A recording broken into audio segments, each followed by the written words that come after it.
በቃ አልችልም። የሰጠኝን ነፃ ፍቃድ አንተ መልሰህ ምን በለው ውሰደው።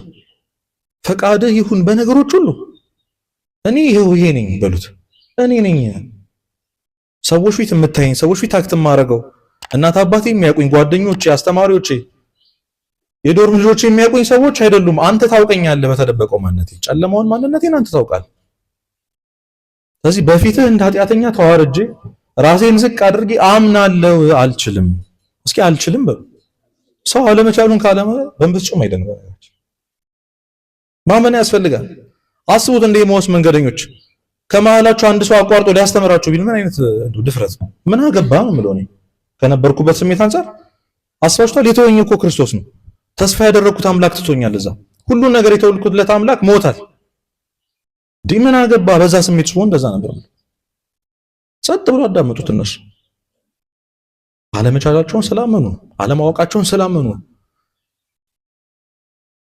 ጠይቋቸው ባይመልሱለት ኖሮ አያስተምራቸውም ነበር። ለዘላለም ምናልባት ቀለዮጳና ሉቃስ አይመጡ ነበር። የሉቃስ ወንጌል አይጻፍም ነበር። ስለፈቀዱለት ነው ለመስማት። ምን ያህል ፍቃደኛ ናችሁ እግዚአብሔርን ለመስማት? ምን ያህል ፍቃደኛ ናችሁ? ዛሬ እዚህ ገዳም ስትመጡ እግዚአብሔርን አገኘዋለሁ፣ የሆነ ነገር ይናገረኛል፣ ባዶ እንደሆንኩ ያውቃል፣ እንደሚጎለኝ ያውቃል፣ በየሆነ ሰው ብቻ ይናገረኛል፣ የሆነ ነገር እሰማለሁ ከሱ ብላችሁ አምናችሁ የመጣችሁ ስንቶቻችሁ ናችሁ?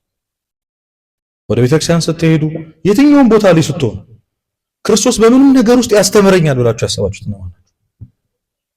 እግዚአብሔር በየቀኑ ይናገራል። በየቀኑ ጌታችን እኮ ምን ያህል እንደሚፈልገን ብታውቁ፣ እውነት ዘወትር እናለቅስ ነበር። ዘወትር እናለቅስ ነበር። አላውቅም ከዚህ በፊት ብያችሁ ከሆነ አሁን ወደ ግቢ ስትመጡ ወደ ዶር አንድ ተማሪ አኩርፎ በጣም ደብሮ ተስፋ ቆርጦ ይመጣል። ምን ሆነ ነው ምን ሆነሽ ነው ሲባል አይ ከእናቴ ጋር ተጣልቼ ነው አይደል? አዎ ቤተሰብ ትንሽ ተጋጭቼ ወይ ደውለው እንደዚህ ችግር ተፈጥሮ ተጣልተን ነው። ምክንያቱም ሰው ከአባቱ ጋር ጣልቶ ከእናቱ ጣልቶ ጥሩ ስሜት ሊሆን አይችልም አይደል? ትሆናላችሁ። እሺ አንድ ነገር ልንገራችሁ ብያችሁ አውቃለሁ በእርግጠኝነት። አባቶች አንድ ሰው ጥያቄ የማይመልሰው ሲጠየቅ የማይመልሰው 3 ምክንያት ስላለው ነው ይላሉ። ነግራችኋለሁ። 3 ምክንያት። ስንት ምክንያት? አሁን ስንት ምክንያት ስላችሁ ያልመለሳችሁ ሰዎች ስሙኝ። መጀመሪያው ካለማወቅ ነው ይላሉ። የማያውቅ ከሆነ አይመልስም ኦብቪየስሊ። እናንተ ደግሞ አታውቁም እንዳላችሁ ያልኩትን ነው ድገሙ ያልኩት። ሁለተኛው እንደው ከኩራት ነው ይላሉ። ትንሽ ኩራት ቢጥ እኔን የመሰለ የኤሌክትሪካል ኢንጂነሪንግ ተማሪ ደግሞ ለዚህ ሰውዬ ልመልስ እንዴ ምናምን ካላችሁ። ሶስተኛ ደግሞ ከንቀት ነው ይላሉ። የሚጠይቀውን ሰው ሲንቁት እንደዛ እንወሰደው። አሁንም አትመልሱ። እሺ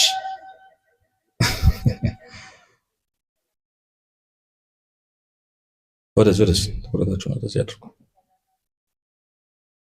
እና እነዚህ ሰዎች በመንገዳቸው ሁሉ ክርስቶስ እንዲናገራቸው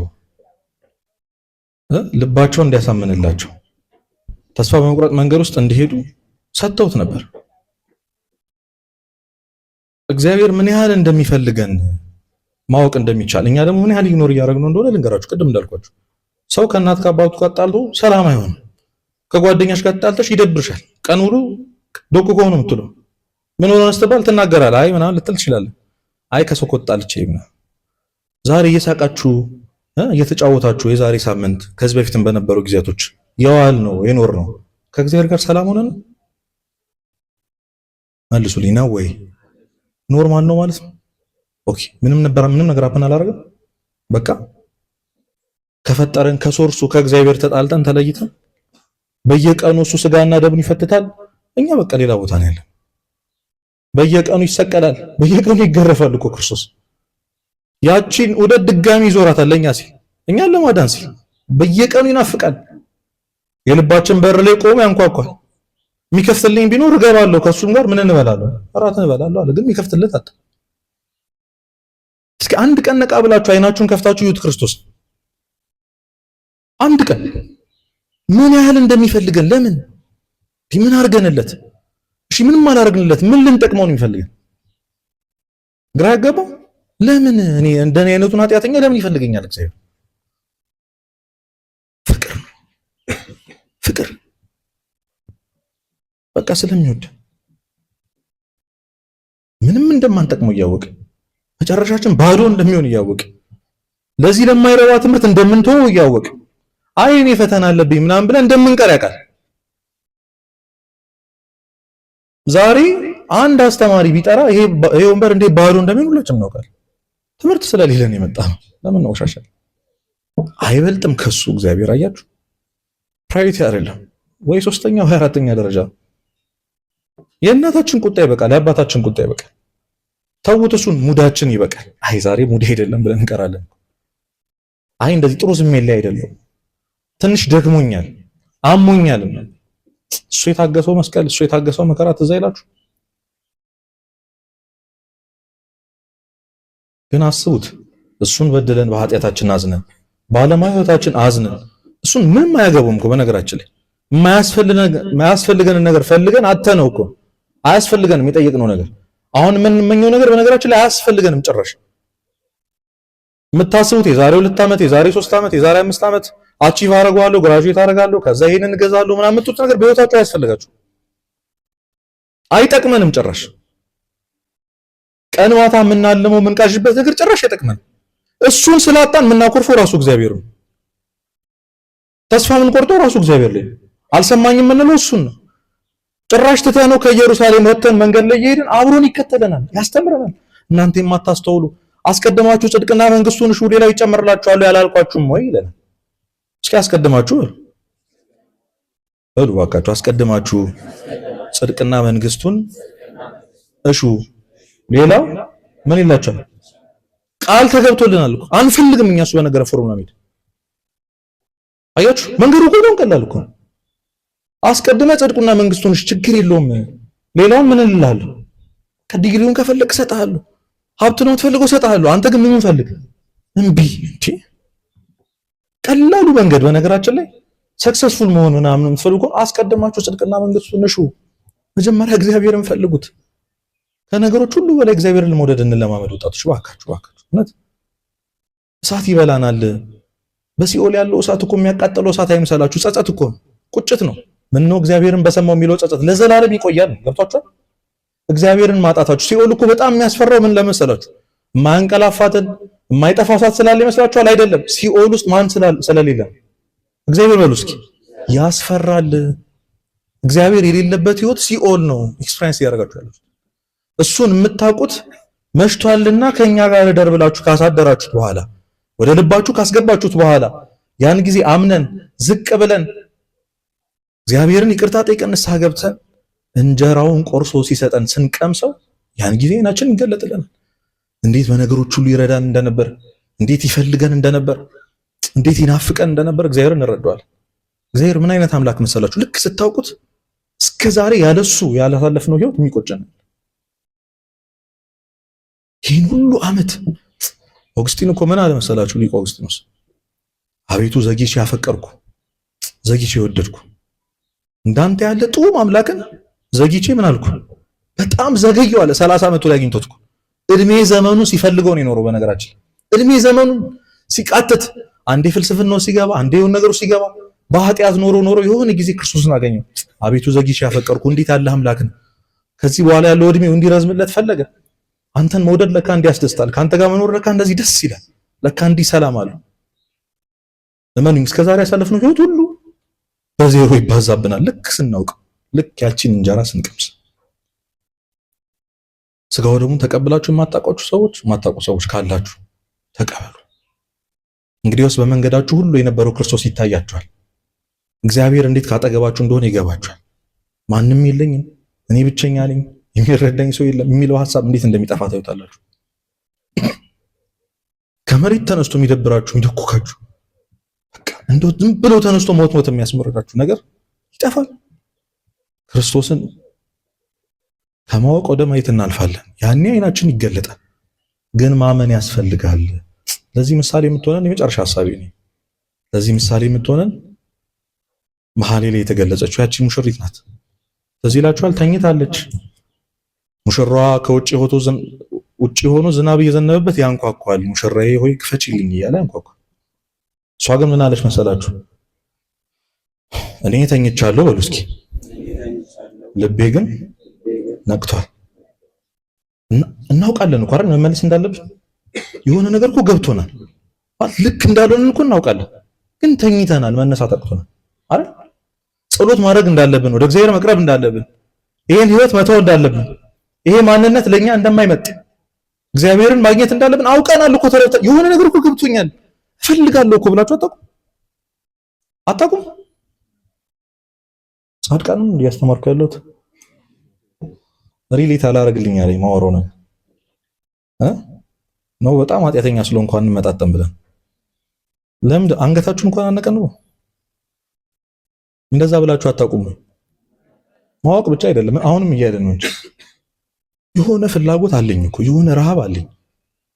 ልክ እንዳሉን ቋቋለው ግን ማረጋጋተኝ አይደል? ጉልበቱን ያነሰን ልቤ ነቅቷል። እኔ ግን ምን ብያለሁ? እየሰማችሁ እኮ ነው ሲያንኳኳ፣ በጆሮዋ ይገባል። አንጀቷን እየበላት ነው። መነሳት ትፈልጋለች ግን ተኝታለች። ልቧ ነቅቶላታል፣ ሰውነቷ ግን ተኝቷል። ከዛ ቢጨንቃት መለሰችለት። እማይሆን ምክንያት ሰጠችው። ቀሚሴን አውልቄያለሁ እንዴት እለብሳለሁ አለችው። በሩን ለመክፈት እኮ ተነስቶ እግሬንም ታጥቤያለሁ እንዴት አሳድፈዋለሁ አለችው። ለጌታዋ ለሙሽራዋ በር ለመክፈት የሷ ምክንያት ያወለቀችውን ልብስ መልበስ፣ የታጠበችውን እግር ሄጄ ገና እዛ ጋር ስከፍት እግሬ ይቆሽሽብኛል ብላ ምክንያት ሰጠችው። ያን ጊዜ ቢጨንቀው እጁን በመሰወሪያው በኩል አስገብቶ ሊከፍት ሲሞክር ያን ጊዜ አንጀቴ ታወካለች፣ ረበሻት። ምን ቢሆን ነው እንደዚህ የፈለገኝ አለች።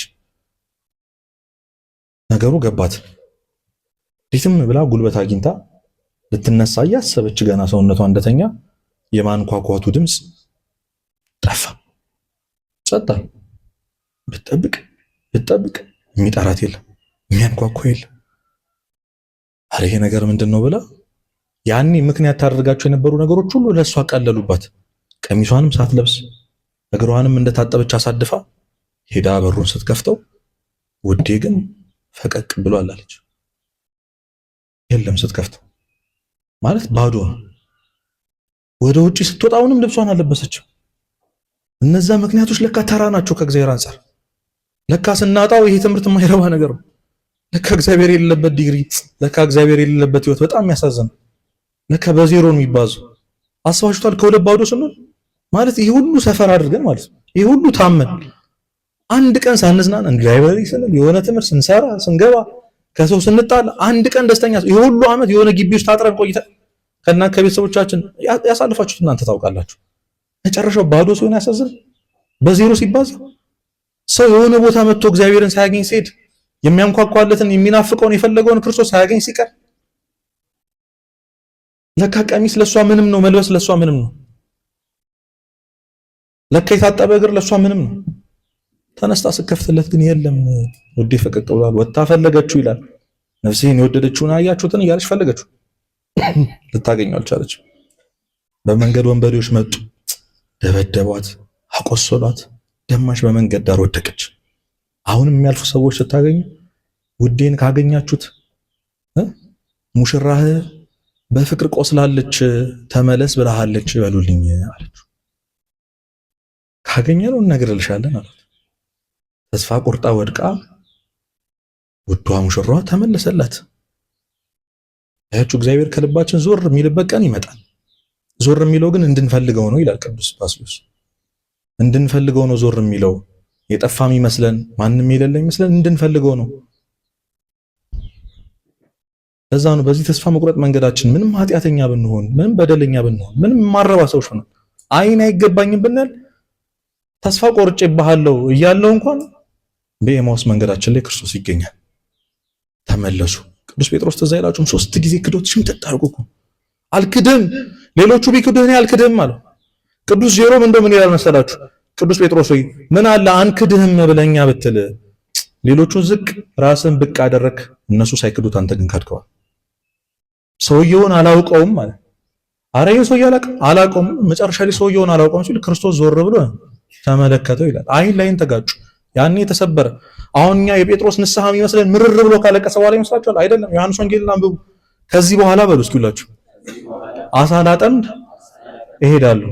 ይሄን ያለው ቅዱስ ጴጥሮስ ተስፋ ቆርጦ የዛሬ 3 ዓመት የተወለት ማለት ዘመኑን ሙሉ ሲጠብቁ የነበሩ አይቶ የማያውቀውን አሳ ሲሰጠው ከአሳው በላይ ክርስቶስ የሚናፈቅ አምላክ ነው። ገብቷቸዋል። ሌሊቱን ሙሉ አሳይቶ አያውቅም። በዘመኑ እንደዛ አሳይቶ አያውቅም። በቀኝ መረብህን ጣል ካለው በኋላ መረቡ እስኪበጠስ ድረስ አጋዦች እና ዮሐንስ እና ያዕቆብ እስኪመጡ ድረስ ያን ሁሉ አሳይቶ አልጓጓም። 58 ዓመት ሙሉ ሲያጠምድ የነበረው ጴጥሮስ አይቶ በሕይወቱ የፈለገውን ነገር ሲያገኘው ከሱ በላይ ለካ የቆመው ክርስቶስ ባለው ይብል ወድቆን ኃጢአተኛ ነኝ ከኔ ራቅ አለው። እንግዲያውስ ከዚህ በኋላ አሳን ሳይሆን ሰውን ታጠምዳለህ አለው። 3 ዓመት ሙሉ ተከተለው፣ ይናፍቀው ነበር፣ ይወደው ነበር። መጨረሻ ላይ ግን ስለ ፍርሃት ሲል ካደው። ያኔ ተስፋ ቆርጦ ከዚህ በኋላ አሳ ላጠምድ ይሄዳለሁ ብሎ ሄደ። ጴጥሮስ አሳ ማጥመድ ጀመረ። ሐዋርያትም ተከተሉት። እነዛ ወደ ኤማሁስ መንገድ ሄዱት፣ እነዚህ ወደ አሳ ማጥመድ ሄዱ። ሁሉም ተበታተነ። አሳ እያጠመዱ ከሩቅ ክርስቶስን እሳት ዳር አየው።